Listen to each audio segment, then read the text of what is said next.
ಜೇವರ್ಗಿ ಪಟ್ಟಣದ ಓಂ ನಗರ್ ಬಡಾವಣೆಯ 8ನೇ ತರಗತಿಯಲ್ಲಿ ಓದುತ್ತಿರುವ ಅಪ್ರಾಪ್ತ ಬಾಲಕಿಯ ಮೆಹಮೂದ್ ಎಂಬಾತ ಪೀಡಿಸುತ್ತಿದ್ದ. ಹೀಗಾಗಿ ಮನನೊಂದಿ ಬಾಲಕಿ ಆತ್ಮಹತ್ಯೆಗೆ ಶರಣಾಗಿದ್ದ. ಕೂಡಲೇ ಆರೋಪಿಯನ್ನು ಮೆಹಮೂದನನ್ನು ಬಂಧಿಸಿ ಕಠಿಣ ಶಿಕ್ಷೆಗೆ ಗುರಿಪಡಿಸಬೇಕು ಎಂದು ಆಗ್ರಹಿಸಿ ಅಖಿಲ ಭಾರತ ವೀರಶೈವ ಮಹಾಸಭಾ ಹಾಗೂ ಅಖಂಡ ವೀರಶೈವ ಲಿಂಗಾಯತ ನೇತೃತ್ವದಲ್ಲಿ ಚಿತ್ತಾಪುರ ಪಟ್ಟಣದ ನಾಗರಿಕರು ಬಸವೇಶ್ವರ ವೃತ್ತದಿಂದ ಲಾರ್ಜಿಂಗ್ ಕ್ರಾಸ್ನವರೆಗೂ ಮಾನವ ಸರಪಳಿ ಮಾಡಿ ಪ್ರತಿಭಟನೆ ಮಾಡಿದರು.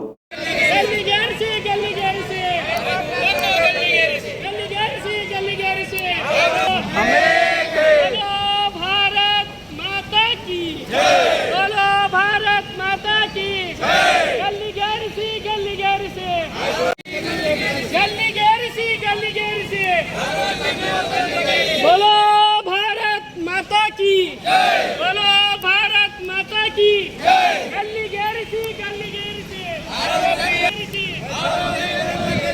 आरोपी महबूब नन्नु गल्लीगेरिसी ಜೇವರ್ಗಿಯಲ್ಲಿ ಅಪ್ರಾಪ್ತ ಬಾಲಕಿಯ ಮೇಲೆ ದೌರ್ಜನ್ಯದಿಂದ ಅವಳ ಆತ್ಮಹತ್ಯೆಗೆ ಕಾರಣವಾದ ಘಟನೆ ಪ್ರಯುಕ್ತ ನಾವು ಚಿತ್ತಾಪುರದಲ್ಲಿ ನಮ್ಮ ವೀರಶೈವ ಸಮಾಜದಿಂದ ಪ್ರತಿಭಟನೆಯನ್ನು ಹಮ್ಮಿಕೊಂಡಿದ್ದೀವಿ.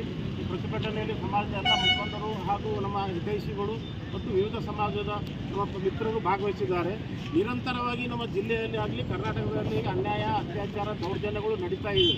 ಈಗಾಗಲೇ ಜೇವರ್ಗಿಯ ಎಡ್ರಾಮಿಯಲ್ಲಿ ಈ ಮೊದಲು ಒಂದು ಅಪ್ರಾಪ್ತ ಬಾಲಕಿಯ ಮೇಲೆ ಅತ್ಯಾಚಾರ ಆಗಿ ಕೊಲೆ ಆಯಿತು. ನಿರಂತರ ಇದೇ ಥರ ಆಗ್ತದೆ.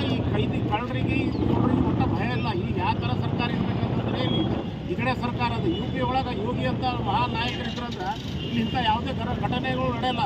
ಮತ್ತೆ ಈ ಘಟನೆಗಳು ನಡೀತದ ಇದೆ ಅಂತಂದರೆ ಈಗ ಮುಗ್ಗಲಗಡಿ ಸರ್ಕಾರ ಇರೋದ್ರಿಂದ ಈ ಥರ ಘಟನೆಗಳು ಪ್ರತಿ ಸಲ ಮರುಕಳಿಸ್ಲತ್ತವ. ನಾವು ಈ ಘಟನೆಯನ್ನು ಉಗ್ರವಾಗಿ ಖಂಡಿಸುತ್ತೇವೆ.